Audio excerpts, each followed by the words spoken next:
नमस्कार दोस्त, आज की वीडियो में हम लोग समझेंगे क्लास 12 फिजिक्स चैप्टर नंबर 4 संधारित्र तथा परावैद्युत और इसके न्यूमेरिकल समझेंगे। और मैं आपको बता दूं, इस चैप्टर के न्यूमेरिकल का लेक्चर नंबर 1 मैंने शूट करके चैनल पे अपलोड कर दिया है और आप लोग जाइए उस लेक्चर को एक तरफ से देखिए, क्योंकि उस लेक्चर में मैंने क्वेश्चन नंबर 1 से लेकर के 14 तक के सभी क्वेश्चन लगवाए हैं। और यहाँ जो बताएंगे 15 से आगे के क्वेश्चन जो भी इस लेक्चर में लग जाएंगे वो मैं सब आपको बताऊंगा। जहाँ तक समय है, समय के अनुसार हम चलेंगे। तो चलिए स्टार्ट करते हैं। और आज का जो सेशन है बहुत इंपॉर्टेंट होने वाला है आप लोगों के लिए। और मैं आपसे यही कहूँगा, यदि आप यहाँ इस लेक्चर को देख रहे हैं तो इस लेक्चर को यहीं पर छोड़ दें।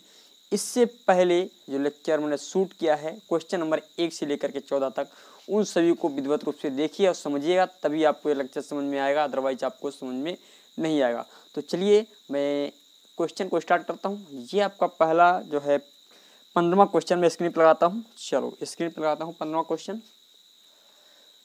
15वां क्वेश्चन चलो मैंने लगा दिया स्क्रीन पर। चलो ये रहा आपकी स्क्रीन पर क्वेश्चन। चलो तो मैं इसे रफ कर देता हूँ पहले। क्वेश्चन 15 हमारा क्या कह रहा है, एक समांतर प्लेट संधारित्र की प्रत्येक प्लेट, यानी एक समांतर प्लेट संधारित्र, एक जो है संधारित्र है जिसमें दो समांतर प्लेटें हैं। भैया ये संधारित्र को मैंने बना दिया, ये संधारित्र है और जिसमें दो समांतर प्लेटें हैं, यानी ये इस प्रकार हमारा संधारित्र बन रहा है। इसमें दो समांतर प्लेटें हैं और बताया गया है प्रत्येक प्लेट का जो क्षेत्रफल है, यानी इन प्लेटों का जो क्षेत्रफल है, प्रत्येक प्लेट का जो एरिया है, एरिया आपका दे रखा 100 सेंटीमीटर स्क्वायर दे रखा है। फिर बताया गया है यदि प्लेटों के बीच की दूरी, इन प्लेटों के जो बीच की दूरी है यहाँ से यहाँ तक की दूरी, वो दे रखी 0.05 सेंटीमीटर, 0.05 सेंटीमीटर। इससे हम लोग कहेंगे डी। जो डी का मान है वो 0.05 सेंटीमीटर है।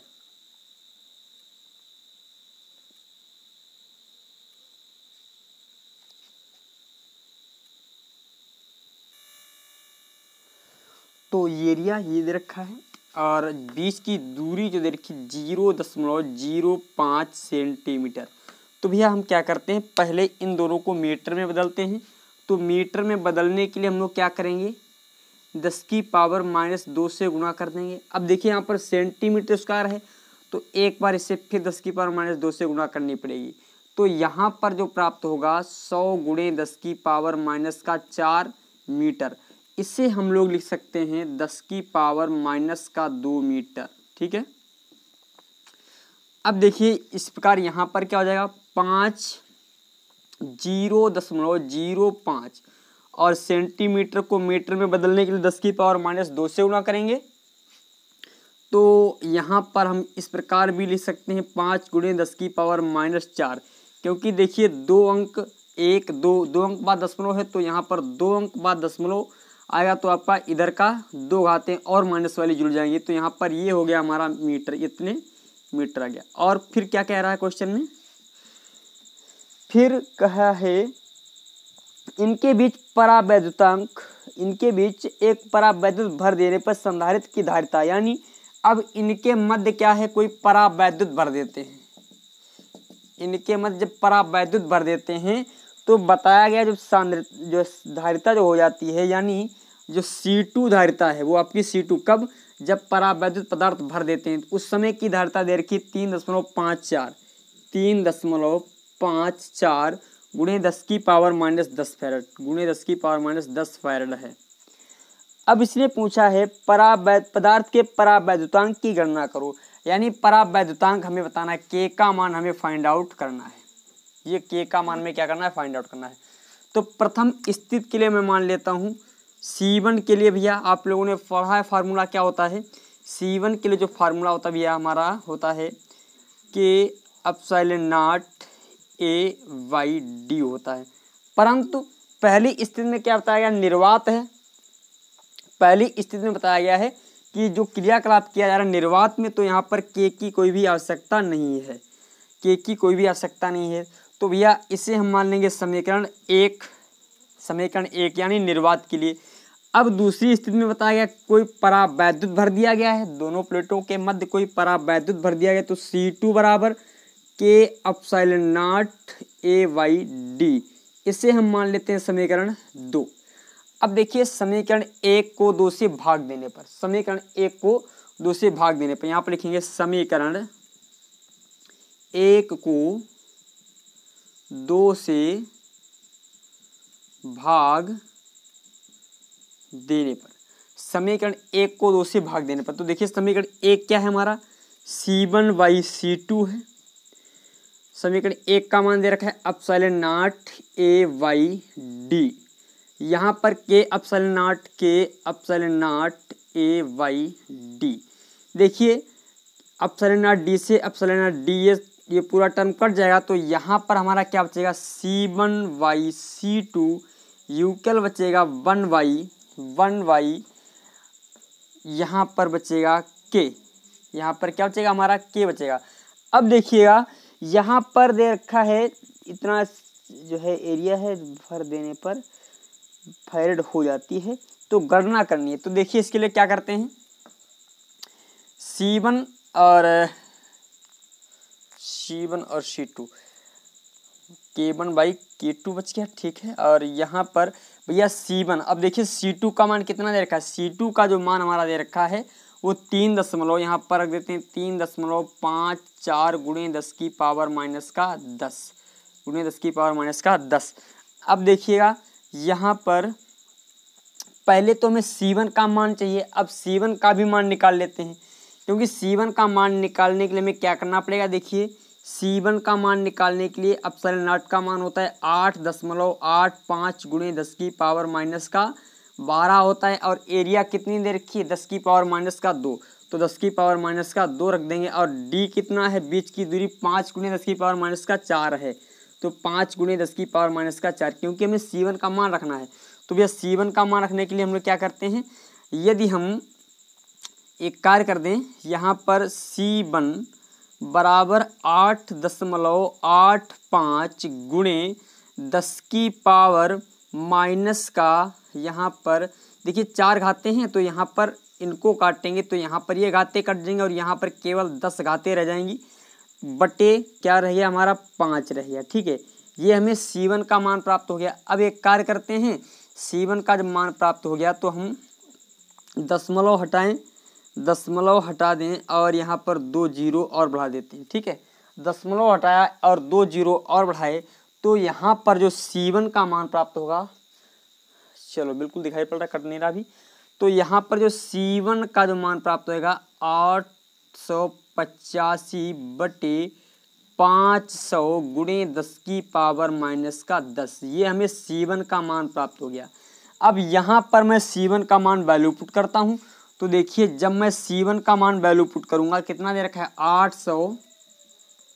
885 बटे है 500, और इस पूरे के बटे इंटू में 10 की पावर माइनस 10 भी है, इंटू में 10 की पावर माइनस 10 है, और ये पूरे के बटे में ये है 3.54 गुणे 10 की पावर माइनस का 10 बराबर है 1/k, बराबर में दे रखा है 1/k।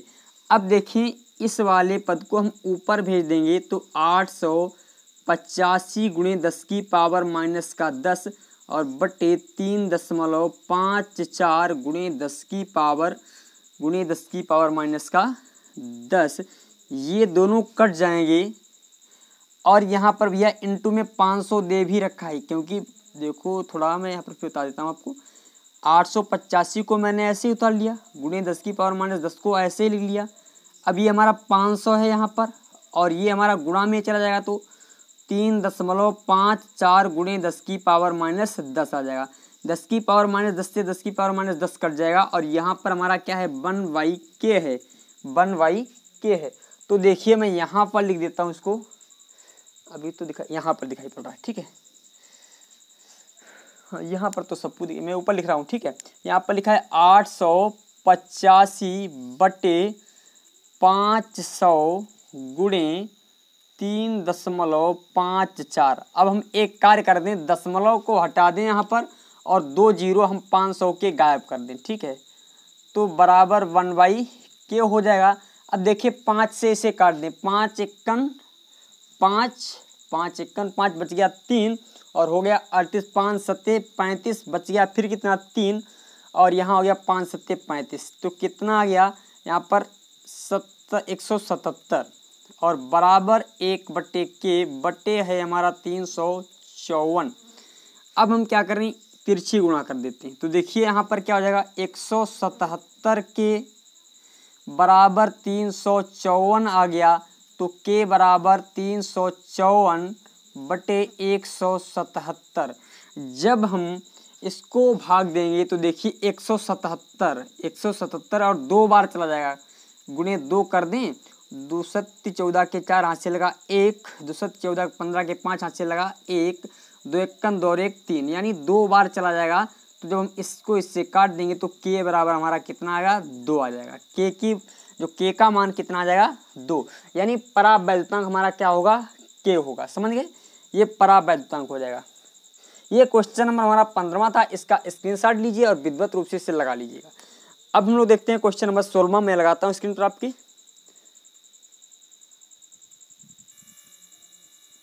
तो क्वेश्चन नंबर 16, चलो भाई क्वेश्चन नंबर 16 हमारा लगा देता हूँ।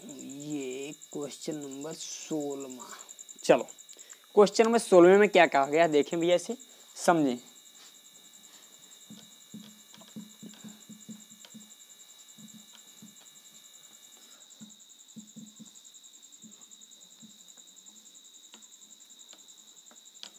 सोलहवें में कहा गया है एक वायु संधारित्र की धारिता, यानी एक जो है वायु संधारित्र की धारिता जो दे रखी है, यानी यहाँ पर जो C बराबर दे रखा है, C बराबर दे रखा है 2 माइक्रोफैरड, 2 माइक्रोफैरड, और माइक्रोफैरड को फैरड में बदलेंगे तो 2 गुणे 10⁻⁶ फैरड हो जाएगा। अब देखें उसके पश्चात यदि उसकी प्लेटों के बीच कोई अन्य माध्यम रख देते हैं। अब भैया ये कोई संधारित्र है, इस समय यानी पहले इसकी जो धारिता थी 2 गुणे 10⁻⁶ है, और बताया है इसके मध्य जब हम कोई माध्यम रख देते हैं, जब कोई हम माध्यम रख देते हैं तो क्या हो जाता है, तो इसकी जो धारिता बढ़कर के जो माध्यम रखने पर, ये माध्यम को रखने से पूर्व माध्यम, या हम लिख सकते हैं निर्वात में, निर्वात में, और जो है दूसरी माध्यम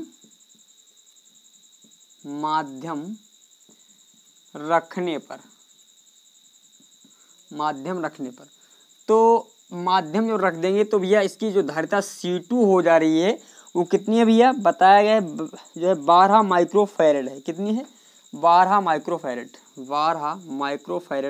तो हम लिख सकते हैं 12 गुणे 10⁻⁶, 12 गुणे 10⁻⁶। अब बताना है परावैद्युतांक, आपको बताना है। तो भैया देखिए हम मान लेते हैं, हम लोगों को ज्ञात है फार्मूला क्या होता है, निर्वात में प्रकाश की चाल या निर्वात में धारिता यानी C1/C2 माध्यम में, तो C1 के लिए फार्मूला होता है ε0A/d, और यहाँ पर होता है K ε0A/d। ये किसके लिए, माध्यम के लिए। इससे ये कट जाएगा तो यहाँ पर हमारा C1/C2 बराबर 1/k बचा, और C1 का मान दे रखा है 2 गुणे 10⁻⁶, और C2 का मान दे रखा है 12 गुणे 10⁻⁶, बराबर 1/k। तो 2 एकन 2 दूछिन 12, 10⁻⁶ से 10⁻⁶ कट जाएगा। तो यहाँ पर जो आपका 1/6 बराबर 1/k, तो k बराबर कितना आ गया आपका, 6 आ गया। k बराबर क्या आ गया हमारा, 6 आ गया। ये क्वेश्चन नंबर हमारा था 16। अब क्वेश्चन नंबर 17 देखते हैं आपकी स्क्रीन पर। क्वेश्चन नंबर 17, चलो क्वेश्चन नंबर 17 क्या कह रहा है देखते हैं। क्वेश्चन नंबर 17 में कहा गया है किसी समांतर प्लेट संधारित्र की प्लेटों के बीच का विभवांतर। देखें भैया बताया गया है क्वेश्चन में, किसी समांतर प्लेट संधारित्र की प्लेटों के बीच का विभवांतर जो है 200 वोल्ट है, यानी जो विभवांतर दे रखा है 200 वोल्ट का है। V बराबर दे रखा है 200 वोल्ट। और फिर बताया गया है प्रत्येक प्लेट का जो क्षेत्रफल है यानी प्लेट का जो एरिया है, एरिया बराबर दे रखा है 100 सेंटीमीटर स्क्वायर। फिर उनके बीच की दूरी यानी जो बीच की दूरी d बराबर दे रखी 1 मिलीमीटर है और इनके बीच का माध्यम वायु हो तो संधारित्र के लिए आवेश का परिकलन कीजिए। मतलब आवेश बताना है, आवेश जब माध्यम क्या है हमारा, जब माध्यम वायु हो। और फिर क्या पूछ रहा है, यदि प्लेटों के बीच, अब की बार क्या किया गया है, प्लेटों के बीच 2.5 परावैद्युतांक वाला कोई पदार्थ रख देते हैं, कोई पदार्थ रख दें तो पूछ रहा है आवेश, तो इतने ही आवेश पर विभवांतर यानी यहाँ पर V डैश का भी मान पूछा है। ये क्वेश्चन है आपका। तो सबसे पहले हम लोग क्या करते हैं, इसी माध्यम में आवेश की मात्रा को निकालते हैं। तो देखिए हम लोगों को ज्ञात है C बराबर क्या होता है, फार्मूला C बराबर K एप्सिलॉन नॉट A/D होता है, यही तो होता है। और यहाँ पर बताया जब वायु में, वायु का मतलब एक विरल माध्यम ही, एक निर्वात, वायु और निर्वात में कुछ ज़्यादा डिफरेंस नहीं होता है, तो यहाँ पर ये निर्वात ही हो गया। तो इसको हम K को हटा दें, कोई समस्या वाली बात नहीं है। तो एप्सिलॉन नॉट का मान होता है 8.85 गुणे 10⁻⁻12। अच्छा निर्वात में तो इसे मान लेते हैं C0। और एरिया कितना दे रखा है, एरिया देखो सेंटीमीटर स्क्वायर में, तो इसे मीटर स्क्वायर में बदलेंगे तो 100 गुणे 10⁻⁻4 हो जाएगा। और इससे हम लिख सकते हैं 10⁻2 मीटर लिख सकते हैं, ठीक है, 10⁻2 मीटर लिख सकते हैं। अब देखिए ये हमें मिल गया एरिया 10⁻2 मीटर अपान में D। अब देखिए D दे रखी 1 मिलीमीटर, तो 1 मिलीमीटर को मीटर में बदलने के लिए 10⁻3 से गुणा करेंगे, तो 1 गुणे 10⁻3 हो गया। अब देखें यहाँ पर एक कार्य करते हैं, ये 10⁻3 है, तो यहाँ पर माइनस की घातें 3 यानी कम हो जाएंगी, तो 10 की पावर केवल 9 रह जाएंगी, 10 की पावर केवल 9 रह जाएंगी। तो हमारा जो प्राप्त हो जाएगा 8.85 गुणे 10 की पावर, अब देखिए माइनस के 9 है, माइनस के 2 है, तो माइनस का 11 प्राप्त हो जाएगा। ये हमें प्राप्त क्या हो गया भैया, ये इस समय जो प्राप्त हुआ 17वां क्वेश्चन है, ये प्राप्त हुआ है हमें। और भैया यहाँ पर थोड़ी मिस्टेक कर दी, C हमें यही तो मिल गया, epsilon not by K epsilon not BSc, ठीक है। 2 मिनट रुक जाओ, वर्ग हो गया और उनके बीच की दूरी 1 मिलीमीटर है। तो बता रहा है आवेश का परिकलन करना है, तो आवेश का परिकलन तो हमने कर ही लिया। ये हमें क्या मिल गया, C0 मिला। पर हम आवेश को कैसे ज्ञात करेंगे, ये हमें C0 की वैल्यू मिल गई है। तो आवेश को ज्ञात करने के लिए तो आवेश क्या हो जाएगा भैया, हम लोगों ने पढ़ा है C बराबर होता है Q/V। यदि मैं यहाँ से Q का मान निकालूं तो CV होगा, बोलो बिल्कुल होगा। अब देखिए यहाँ पर जो C यानी Q बराबर C के अपन लिखेंगे C0 और इंटू क्या करेंगे V करेंगे, तो C0 का मान ये निकाला है, तो 8.85 गुणे 10 की पावर माइनस का 11। और V का मान आपका कहाँ ये दे रखा है 200 वोल्ट, तो इंटू में 200 वोल्ट कर देंगे तो आपका कितना जाएगा, जब इन दोनों की हम गुणा करेंगे तो लगभग में 1.77 इसकी गुणा करेंगे तो 17.7 प्राप्त होगा। 17.7 इन दोनों की जब हम गुणा करेंगे 17.7 प्राप्त होगा। और यहाँ पर 2 जीरो से 2 घातें क्या हो जाएंगी, बढ़ जाएंगी, तो 10 की पावर 9 हो जाएगा।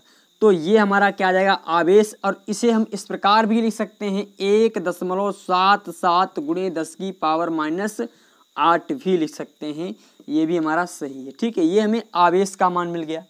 कब, जब निर्वात की बात की उस समय का आवेश ये है, यानी निर्वात के समय में आवेश हमारा ये दे रखा है। और फिर क्या पूछा है, इतने ही परावैद्युतांक, यानी अब क्या किया गया है, इसके कोई संधारित्र होगा, उस संधारित्र के बीच में जब इतना परावैद्युतांक रख दिया गया है तब बताना है विभवांतर। तो भैया पहले तो हम इसकी धारिता निकालते हैं।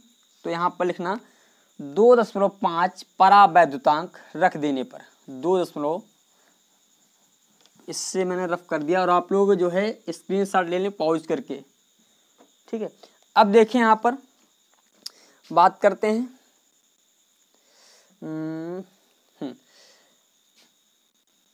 माध्यम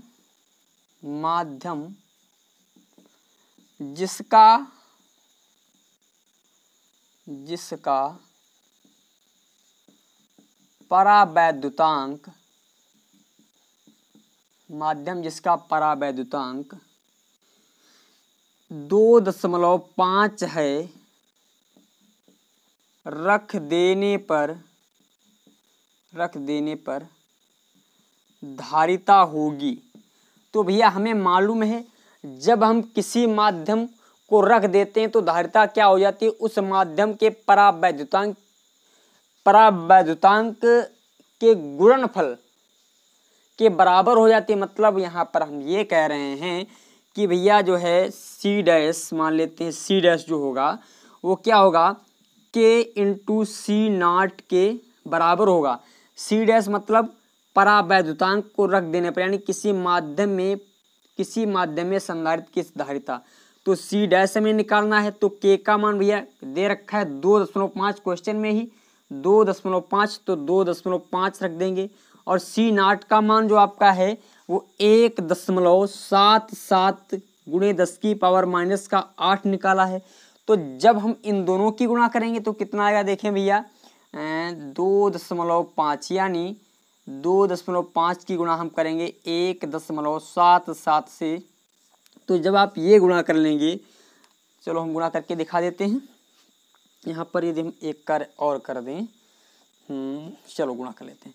5 सत्ते 35 के 5 हाथ से लगा 3, 5 सत्ते 35, 3 38 के 8 हाथ से लगा 3, 5 1 5 3 8 हो जाएगा। यहाँ पर 214 के 4 हाथ से लगा 1 और 214 15 और यहाँ पर हो जाएगा 3। देखिए 5 8 4 12 के 2 हाथ से लगा 1, 8 5 13 14 के 4 हाथ से लगा 1 और यहाँ पर हो जाएगा 4। तो 1 2 3 अंक बाद दशमलव, तो 3 अंक बाद हमने क्या किया, दशमलव लगा दिया। तो यहाँ पर आ गया सी डैश जो आ गई हमारी 4.42 और गुणे 10⁻⁻8 ये आ गई। ये सी डैश का मतलब जब किसी माध्यम को बीच में रख दिया है तो इसकी सांद्रता जो धारिता इतनी हो जाएगी। जब किसी माध्यम को हमने बीच में रख दिया है तो इस संधारित्र की धारिता ये हो जाएगी, ठीक है।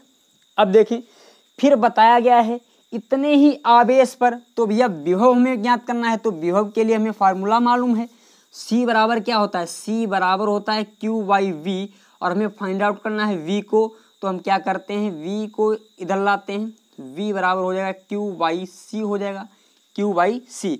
तो भैया अभी मैंने जो Q निकाला था, जो Q का मान निकला था आपका 1.77 गुणे 10⁻⁻8 निकला था। और C क्या है हमारा, ये दे रखा है 4.42 गुणे 10⁻⁻8। ये दोनों कट जाएंगे, 10⁻⁻8 10⁻⁻8 कट जाएगा।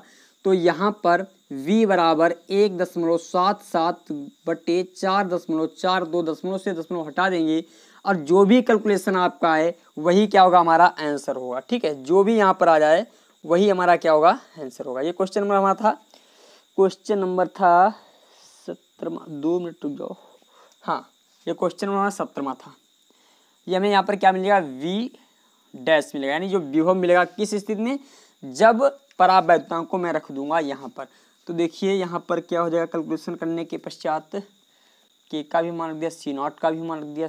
ओ सी नॉट का मान गलत रखा मैंने, सी नॉट का मान ये नहीं है आपका, सी नॉट का मान निकला था 8.85, 8.85 गुणे 10 की पावर कुछ समथिंग करके निकला था।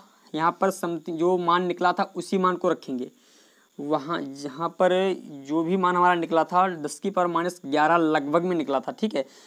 इसकी गुणा करेंगे, इन दोनों की गुणा करेंगे, आपको सी डैश मिल जाएगा। भैया यहाँ पर सी नॉट का मान मैंने पहले निकाल दिया है, उसी को रखना है। मैंने गलती से यहाँ पर क्यू का मान लिख दिया था, ठीक है। अब सी नॉट का मान निकालोगे और जो भी गुणनफल है इसका यहाँ पर वैल्यू पुट करना, ठीक है। और यहाँ पर जो सी डैश प्राप्त हो जाएगा और क्यू का मान तो यही है आपका, क्यू का मान तो हमारा यही दे रखा है और सी का मान जो यहाँ से हमें प्राप्त होगा, जो मान हमें यहाँ से प्राप्त होगा उस मान को हम यहाँ पर वैल्यू पुट करेंगे। उस मान को जब हम यहाँ पर वैल्यू पुट कर देंगे और वैल्यू पुट करने के पश्चात कैलकुलेशन करेंगे, गुणा भाग करेंगे और गुणा भाग करने के पश्चात जो वैल्यू प्राप्त होगी हमें वही क्या होगा, हमारा आंसर होगा। ठीक है, और ये कैलकुलेशन आप स्वयं कीजिएगा। मैं आपको उत्तर बता देता हूँ, लगभग में आएगा 0.0079 करके कुछ आएगा। और यहाँ पर जब इस प्रकार ये आपकी वैल्यू आएगी और 10 की पावर यहाँ पर माइनस का 11 होगा ना, जब ऊपर जाएगा यहाँ पर नीचे होगा 10 की पावर -11, जब ऊपर जाएगा तो प्लस का हो जाएगा। यहाँ पर ये वैल्यू नहीं है, यहाँ पर कोई ये यहाँ से जो प्राप्त होगा, मान लेते हैं x प्राप्त हो तो यहाँ पर x ही रखना पड़ेगा। ठीक है, तो उसको कैलकुलेशन करोगे तो आपका लगभग में ये प्राप्त होगा और जिसे समथिंग करके मान लेंगे हम लोग 80 वोल्ट। क्या मानेंगे भैया, 80 वोल्ट। ये हमारा क्वेश्चन नंबर था 17वां। अब क्वेश्चन नंबर 18वां देखते हैं क्या कह रहा है। मैं इसे रफ करता हूँ। क्वेश्चन नंबर 18वां मैं आपकी स्क्रीन पर लगाता हूँ। चलो,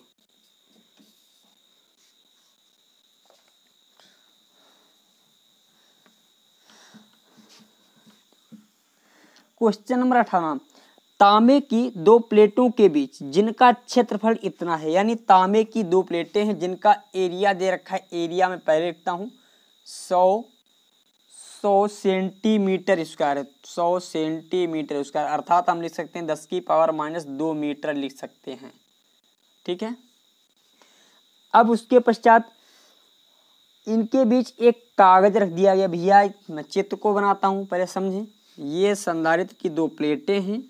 अब इनका जो एरिया दे रखा है और इसके मध्य बताया गया है एक कागज रख दिया गया, तो मैं एक कागज को रख देता हूँ। ये हमने कागज रख दिया और बताया गया जो कागज की जो मोटाई है, ये कागज की जो मोटाई है वो 0.005 सेंटीमीटर, 0.005 सेंटीमीटर है।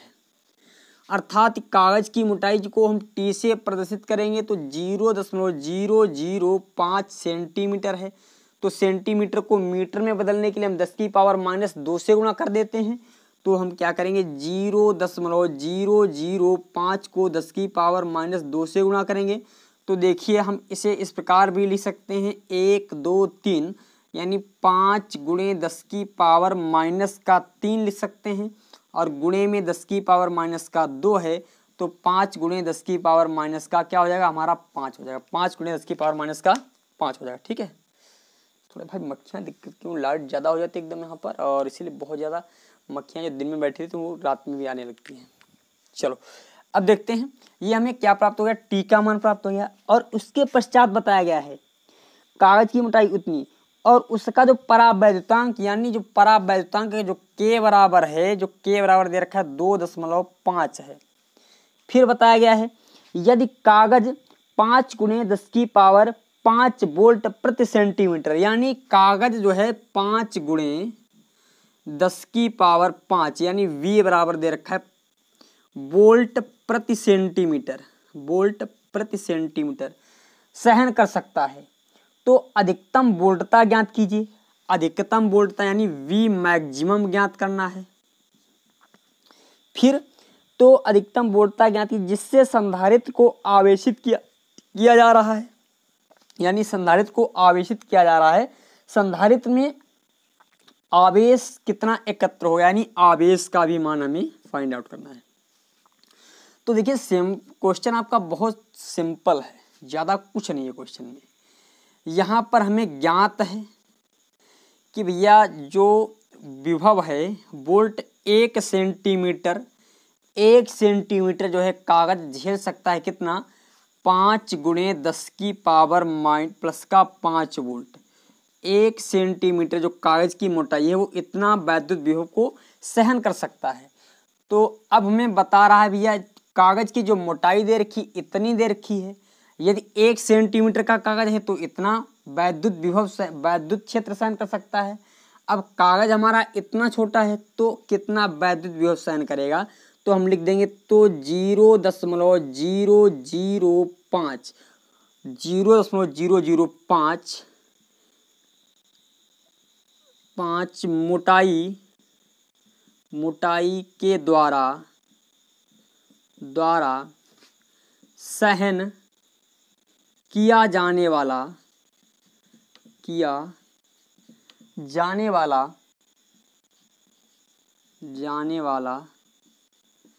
वैद्युत क्षेत्र। भैया हमें 1 सेंटीमीटर क्या ज्ञात हो जाए, यदि कहीं पर बता दिया जाए 1 सेंटीमीटर इतना सहन करा तो 2 सेंटीमीटर का ऑटोमेटिक निकाल सकते हैं, 3 सेंटीमीटर का ऑटोमेटिक निकाल सकते हैं। जब हमें 1 सेंटीमीटर का ज्ञात है तो हम इसका भी आसानी से निकाल सकते हैं।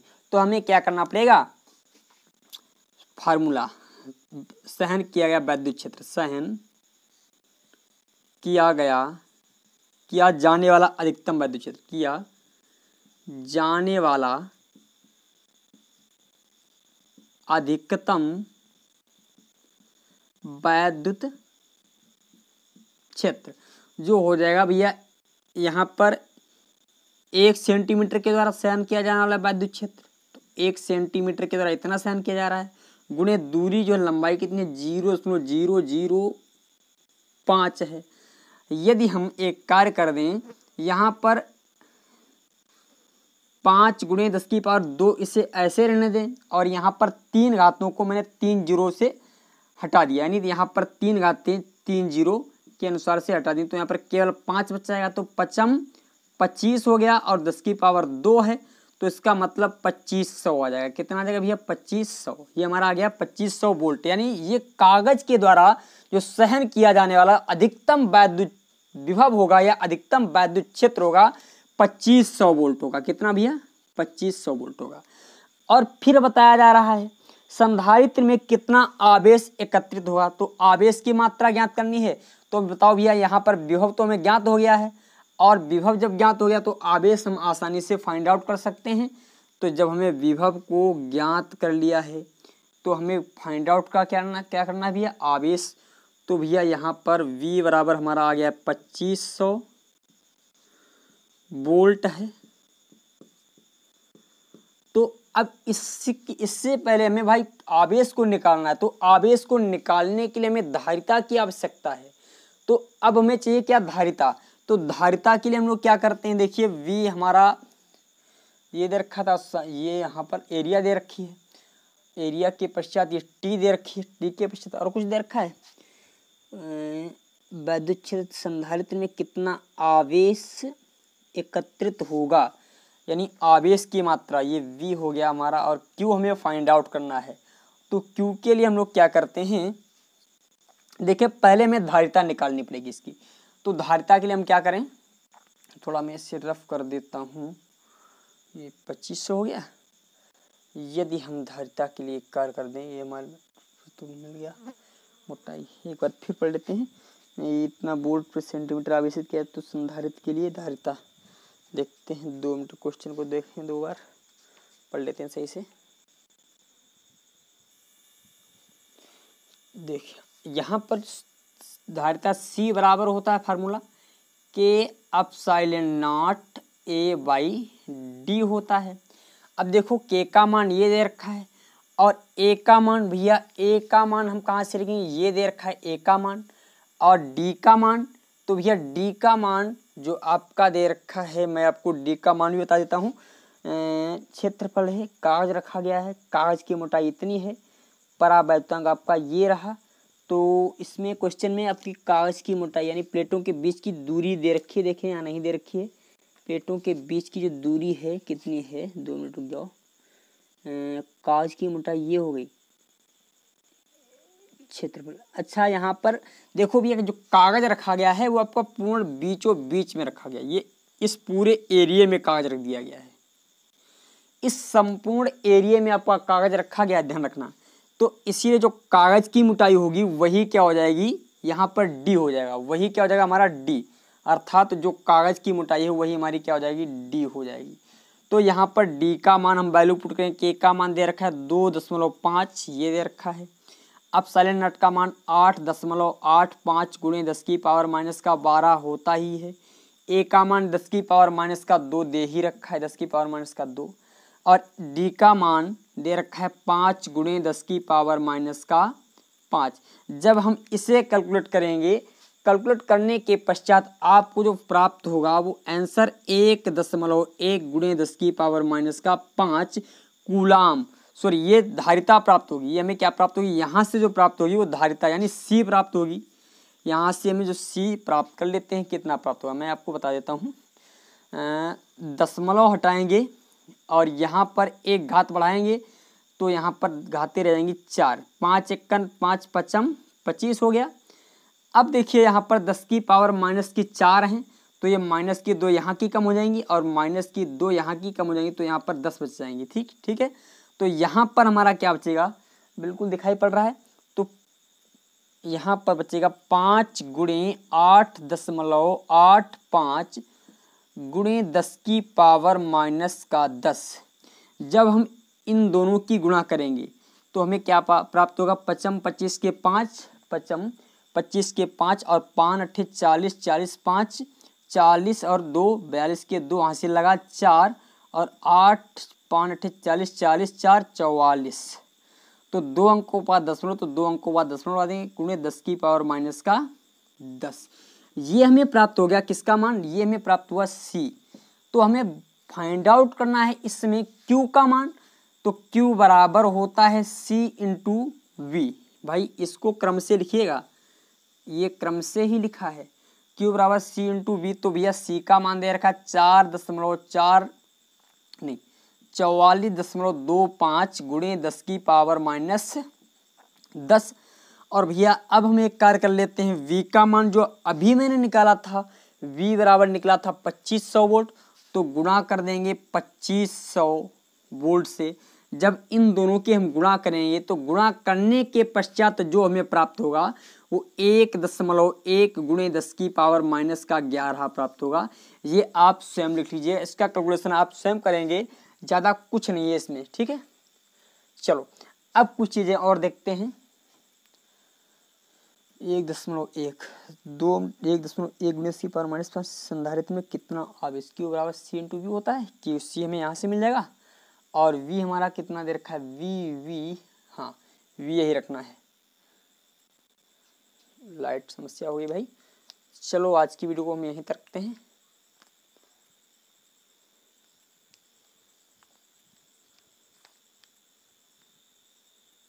लाइट इशू हो रहा है बार बार।